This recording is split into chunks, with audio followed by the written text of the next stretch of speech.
8 children have died there after consuming a syrup manufactured by Indian drug maker Marion Biotech. Pharma company Marion Biotech. It's called Doc 1 Max and it's made by a company called Marion Biotech.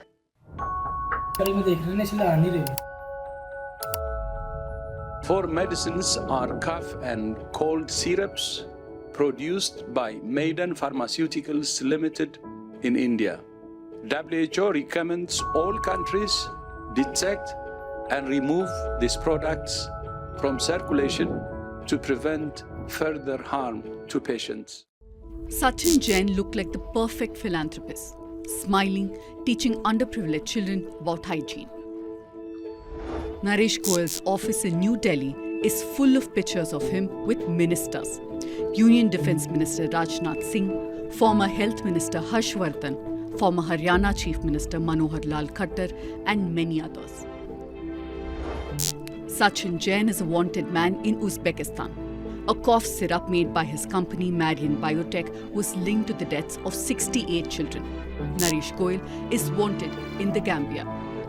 Around 70 children died in this West African country after consuming cough syrups made by Goyal's pharma company.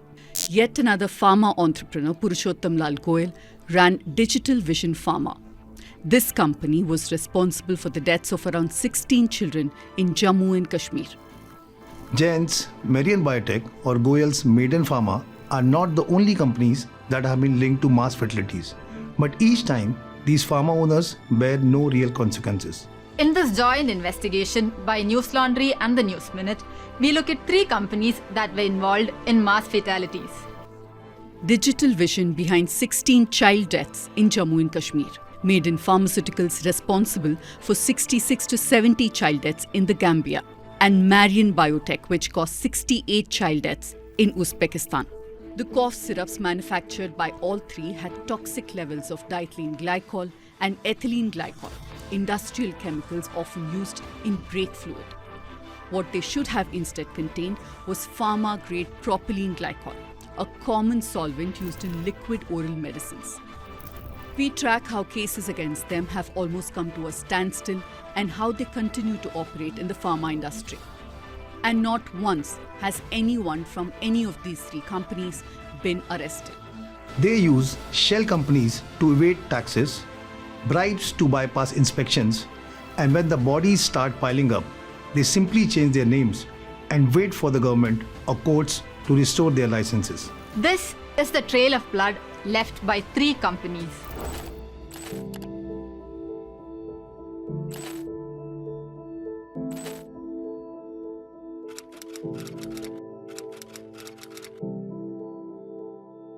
My son has been lying on this bed for 6 years.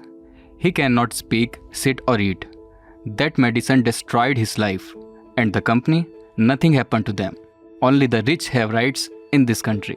Digital Vision, started by a man named Purushottam Lal Goyal in 2009, is a habitual offender. Our investigation shows the company and its subsidiaries have been flagged 35 times in 13 years for substandard drugs in India.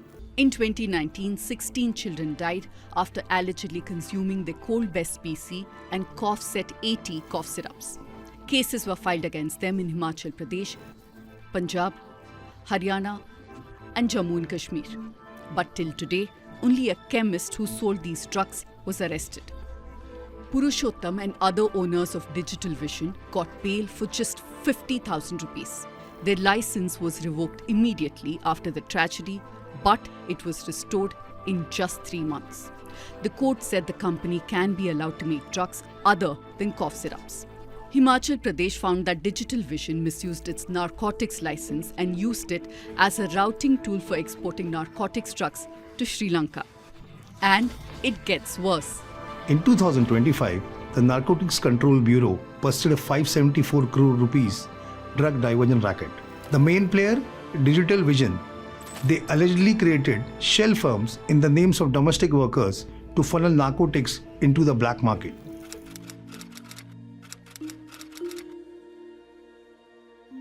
This is the registered address of Cure Club Pharmaceuticals, a company owned by Naresh Goyal and Vivek Goyal.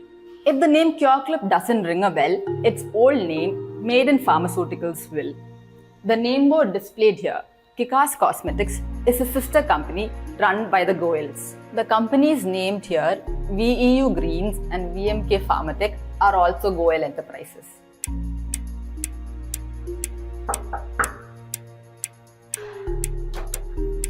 As you can see, the door is locked. This is the second time we are trying to reach the directors of Kyoclub Pharmaceuticals at their registered office. This time, as soon as they saw us coming, they locked the door. Excuse me, is the Kikas office open? Yes, no.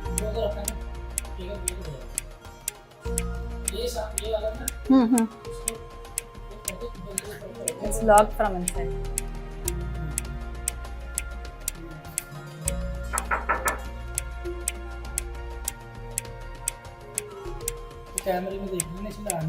Oh, so they see us in the camera. Okay.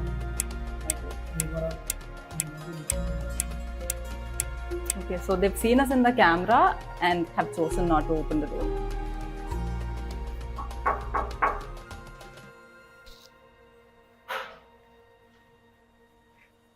As we were attempting to knock on the door and speak to company officials, a security guard arrived and escorted us out of the building.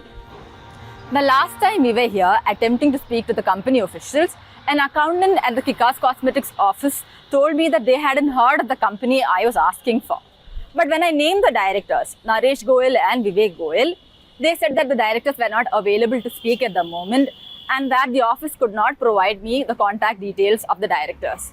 Quickly after, they shut the door to the office. Nakul Pasricha is the MD and CEO of Pharma Secure, a company offering supply chain traceability solutions to the pharmaceutical sector. As an industry expert, he speaks about the loopholes that allow such tragedies to recur. This is the question, right? If I am a manufacturer in a small unit, I have a unit that I'm calling ABC Pharma, and I am found kind of to have violated something and my unit is shut down and my license is taken away. Can I just tomorrow start up a DEF Pharma and get a license for it? I'm the same person. October that year, children who consumed one of 4 cough syrups produced by the Maiden developed acute kidney injury and died. The WHO issued a global alert. But in India, the story took a miraculous turn. While labs in Ghana, France and Switzerland found that the cough syrups contained toxic levels of diethylene glycol and ethylene glycol, a lab in Chandigarh declared that the samples were safe. Even a union minister defended the company. हमने वहाँ cause of death का reason जानने की कोशिश की तो पता चला कि बच्चे को डायरिया था। तो बच्चे को डायरिया था तो उसको कफ सिरप देने के लिए रिकमेंडेड किसने किया? There were allegations that a bribe of rupees 5 crore was paid to switch the samples. The whistleblower, a lawyer named Yashpal, has since vanished from public view. Maiden director Naresh Kumar Goel didn't just escape, he rebranded. In February 2025, Maiden officially became Kyoclub. They avoided Gambian court summons by simply not existing at their registered address when the postman arrived. Gambia published summons in newspapers too, but Naresh never bothered to reply. They had already lodged a case in Gambia seeking compensation, but they were unable to serve Maiden because their addresses were shut and they were not to be found in the locations which were known to them. So they had engaged me in India for the minimum purpose of making sure that the summons are being issued to them by way of publication and other mechanisms that they wanted, because they also wanted to run a legal check background on their existence in India. I think it was twice it was published in the newspaper informing Maiden Pharmaceutical about the existence of the case in Gambia.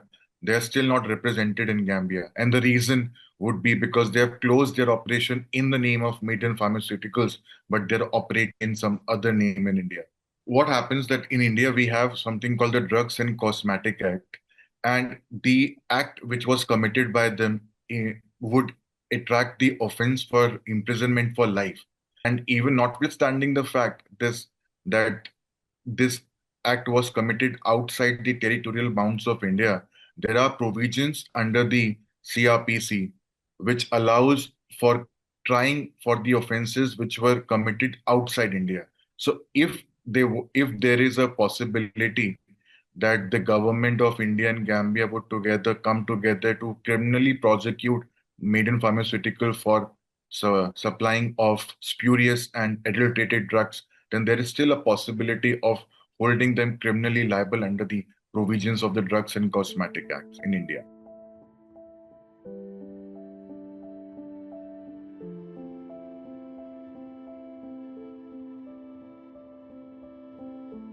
From July 2020 to May 2023, the syrups Doc 1 Max and Ambronol, manufactured by Marion Biotech, was given to children for something as ordinary as a cold. Within days, many of them stopped urinating. Their kidneys failed.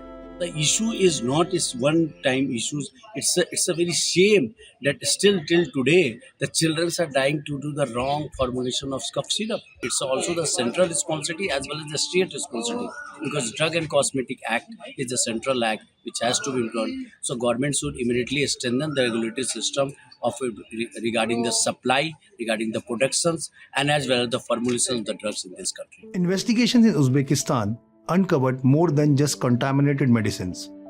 Court records described a complex network of shell companies, inflated prices, and bribery used to push Marion Biotech's products into the market. Investigators found evidence that doctors and pharmacists were paid informal commissions to recommend these medicines. And when regulators planned to inspect the company's factory in India, prosecutors say a $33,000 bribe was paid to cancel the inspection.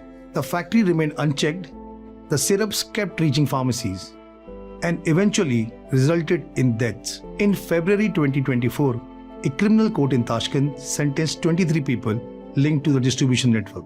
Some received prison terms of up to 20 years.